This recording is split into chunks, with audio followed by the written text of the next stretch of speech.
I have a passion that some are not cut out for. It's a tough mindset. It's made for you to feel. But why did I choose this passion? Let me answer that for you. Have you ever heard sirens and always want to know what was happening, who was having an emergency, if everyone was okay? I'm like that. But I want to be the one helping the people who are having an emergency. I want to be the person who tells them that their family or friends are going to be okay. I want to be the first one on scene. I want to get the person safely to the hospital. I want the thrill of knowing that I saved a life to the best of my abilities, but with less schooling. For those who don't know, my dream job is to be a paramedic, the person you call if you got into a car accident, burned yourself, or you need a patient transfer. July 4th, 2022. It was a normal day until it wasn't. This day is still fresh in my mind. Summer break had just started. My family had gotten home from a long Canada Day celebration, and my brother was more tired than usual.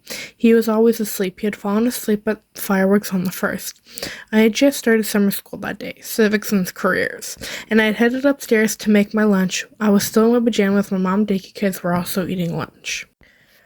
I was sitting at the table when my brother tripped going up the stairs. He usually isn't one to trip going up the stairs. He fell to the ground and started to crawl over to my dog's bed. My mom called him over. He crawled over to her and threw up his lunch on the floor. My mom picked him up and placed him onto her lap. He went gray, cold, and unconscious. My mom screamed at me to call 911. I grabbed our landline and called 911. I handed the phone to my mom and I grabbed her cell phone to call the parents of the daycare kids to come and get them. Everything happened so fast. I was calling my family, the daycare parents, making sure that the daycare kids were okay. My mom carried my brother to the front door so the paramedics could take a look at him. I was holding back my dog when the paramedics arrived and came into the house. At first, it was just a single paramedic to check him over before calling the ambulance to transport him to the hospital. The single paramedic thought it was just a one-time thing and he didn't need to be transported, but my mom, being my mom, she pushed and said that he needed to go to the hospital. They obliged and transported him to the hospital.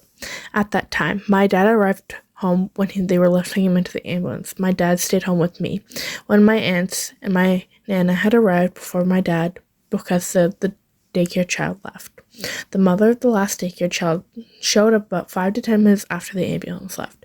That mother was a family friend. We had known the family for about 20 to 25 years. Now, that information plays a part. My mother and brother arrived at the hospital. They were sent to the waiting room because the hospital thought nothing serious was wrong. That's when they found the last kid's dad and his brother in the hospital waiting room. At the time, the baby was about a month old. He was in the hospital because his doctor was worried about the baby not gaining any weight. The dad noticed that my brother wasn't looking very well, and at that moment, my brother's heart rate dropped so low that he had to get his heart restarted. That's when the triage nurse saw him and rushed him back because of how low his heart rate dropped and how often it was dropping. That whole moment was a blur for my mom. She barely remembered it. It took them 3 days to figure out what was wrong with my brother. He spent 5 days in the ICU and then spent the last 6 days on the ward. It turns out my brother was bitten by a tick, and the only reason they knew he had Lyme disease was because my mom had a picture of a bullseye on his back.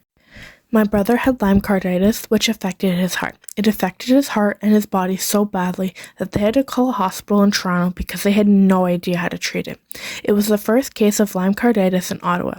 My brother had spent 11 days in the hospital, and during those 11 days, he turned 10. That entire time was stressful and definitely something I don't want people to have to deal with. You may be wondering how this story shaped my passion into who I am today.